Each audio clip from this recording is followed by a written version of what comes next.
Wars are traditionally forged in the fire of grand causes, the pursuit of empires, the clash of fundamental beliefs, or the lure of immense material wealth.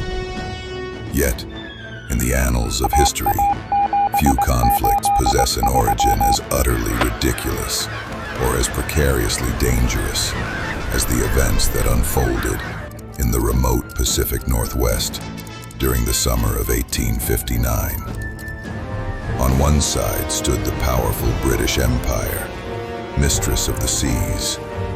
On the other, the rapidly expanding, fiercely independent United States. And between them, on a small, disputed archipelago, the entire balance of power in North America was threatened because of one singularly unfortunate pig.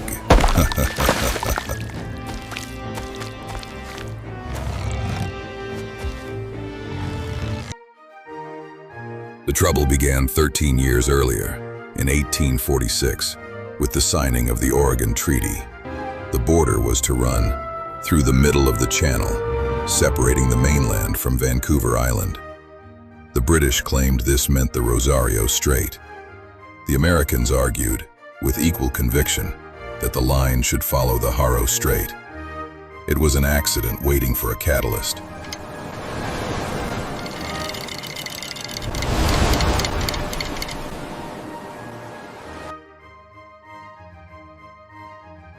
For Governor James Douglas, the San Juans were a geopolitical necessity, a shield protecting the vital trading routes of the Hudson's Bay Company.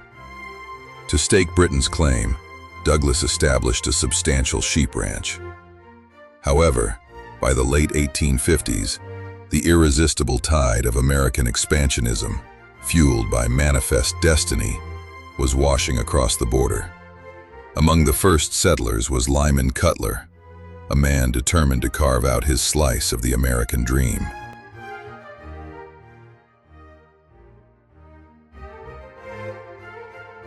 The scene was set.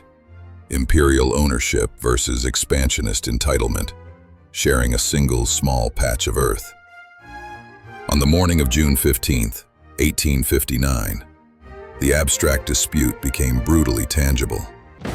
Charles Griffin's prized Berkshire Boar discovered Lyman Cutler's meager potato patch. Cutler, having chased the animal away multiple times, lost all patience. He grabbed his rifle. One pull of the trigger, one dead pig. The single casualty in the war to come had been struck.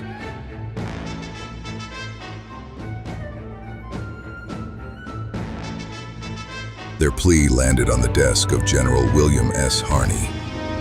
Harney was a man whose career was marked by impulsive aggression and flagrant insubordination. To Harney, this was a God-given opportunity for military glory. Ignoring his superiors, he gave Captain George Pickett a simple, provocative order. Occupy the island and prevent the landing of British troops. Harney justified his action with exaggerated tales of British villainy.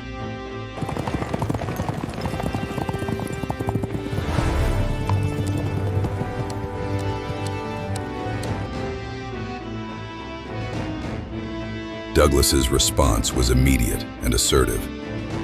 The assertion of British legal authority over an American citizen on American-claimed land was explosive. Cutler, meeting the officials at his door, armed himself with multiple pistols and a large knife. The British officers backed down. Hurry, man, write faster! We need protection! I'm writing as fast as I can.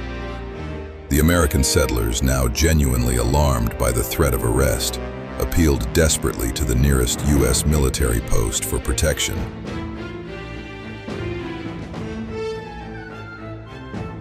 On July 27, 1859, Captain Pickett landed his company of 66 American soldiers and defiantly planted a sign proclaiming the area American soil. The Royal Navy, carrying over 2,100 men and 167 cannons, soon anchored off the coast of San Juan. They trained their guns directly upon Pickett's exposed camp. The stage was set for a guaranteed massacre.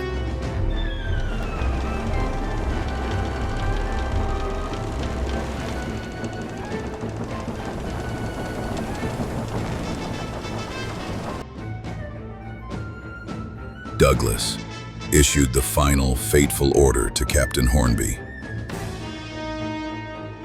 But in a pivotal moment of sanity that saved thousands of lives, Hornby and the senior naval officers balked.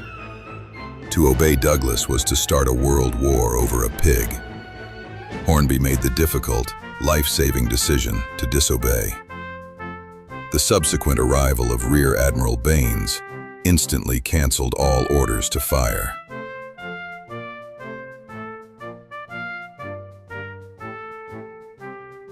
President Buchanan was horrified. He immediately dispatched General Winfield Scott, the General-in-Chief of the entire U.S. Army. Scott, a man so large and riddled with gout he had to be hoisted onto his ship in a basket, possessed the authority and temperament needed to defuse the bomb. Scott struck a diplomatic solution: the joint military occupation. Both nations would maintain a small, symbolic garrison of 100 men and wait for a higher authority to settle the dispute.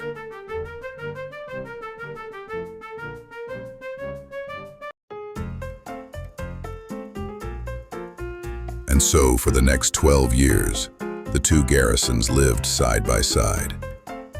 The hostility vanished, replaced by a surreal, if civil, coexistence. The border dispute was ultimately settled in 1872, years after the pig was forgotten.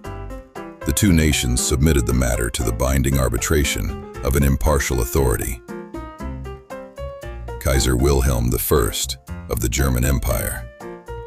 The Kaiser ruled in favor of the American claim.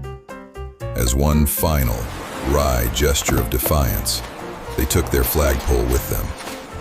The only casualty was one unfortunate pig.